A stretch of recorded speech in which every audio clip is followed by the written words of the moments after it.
संसद को लेकर बयान देते हुए भाजपा सरकार पर कई हमले किए। उन्होंने कहा कि भाजपा सरकार संसद में जनता के मुद्दों पर बहस नहीं होने देती और केवल राजनीतिक स्वार्थ के लिए काम कर रही है। उनका आरोप था कि भाजपा सरकार ने संसद में किसानों, बेरोजगारों और आम जनता से जुड़े महत्वपूर्ण मुद्दों को नजरअंदाज किया। हरिंदर मलिक ने यह भी कहा कि सरकार अपने चुनावी वादों से मुंह मोड़ चुकी है और जनता को धोखा दे रही। इसी बीच उन्होंने मुजफ्फरनगर में मिले मंदिर पर भी बड़ा बयान देते हुए क्या कुछ कहा, सुनिए।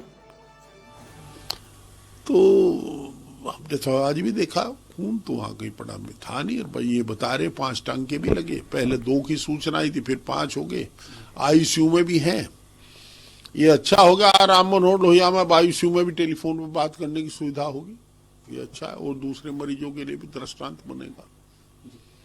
थोड़ा अब दूसरे मुद्दे पर, अगर आप यूपी के मुद्दे पर, संभल में एक मंदिर मिला, पुराना मंदिर, कार्तिकेश्वर महादेव मंदिर, वहाँ पूजा अर्चना हो रही, जैसा कि आप जानते हैं। एएसआई ने सर्वे किया है, जो पूरा मसला हुआ हाल फिलहाल में सब पर। कहाँ मिला है मंदिर? संभल की जो बात जो कही गई है। हमारे मुजफ्फरनगर में भी एक मंदिर मिला जी। पर ये मंदिर ऐसे हैं, जब उस मोहल्ले से हिंदू चले आए, मंदिर एक तरफ सुरक्षित है, कोई जब वहां पूजा करने नहीं गया तो जब बारात किसी को भेजोगे पूजा करने, वो तो वहां के हिंदुओं की जिम्मेदारी, उन्हें पूजा करते रहना चाहिए था। हमारे यहाँ मुजफ्फरनगर और लद्दावाड़े में मिला, मैं पूछा कल पत्रकार साथियों से फोन पर, भाई कैसा मंदिर है? अग्नि वहां कोई हिंदू रहा नहीं, कोई मंदिर में कौन जा वहां, बाकी किसी ने कब्जा करा, ना कब्जा तो नहीं करा, नुकानू मंदिर है।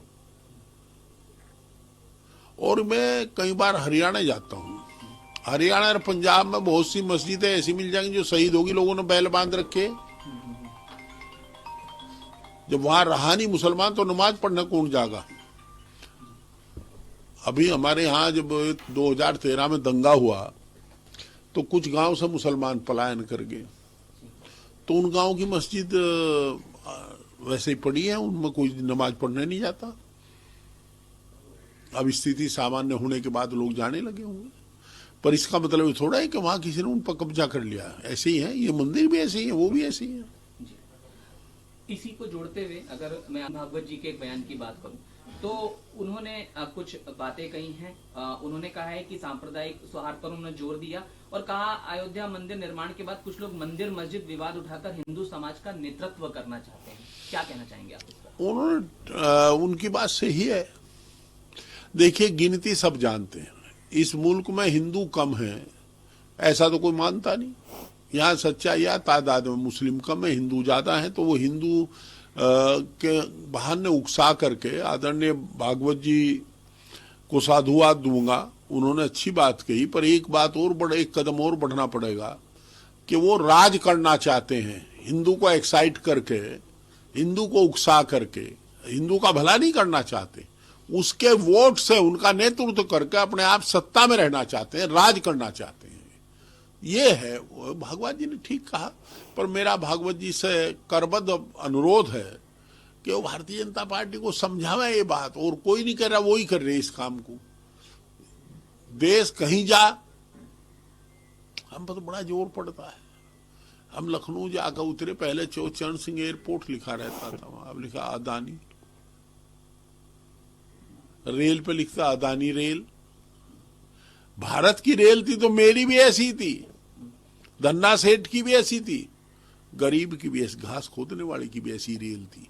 आज होगी अदानी रेल। प्लेटफार्म का टिकट 50 पैसे का लिया करते, फिर 2 रुपए का हुआ। अब बताओ 50 का हो गया कि ये 10 का 50 का। तो भाई ये तो अदानी है, अदानी ये सुनना नहीं चाहते। एक आखिरी सवाल, क्योंकि मुद्दा गरमाया रहा वन नेशन इस पूरे सत्र में, संसद में अब जेपीसी को लेकर भी जो औपचारिकता, देखिए कहीं कुछ नहीं होने जा रहा। ये जो मुद्दे हैं ये केवल कहने मात्र के हैं।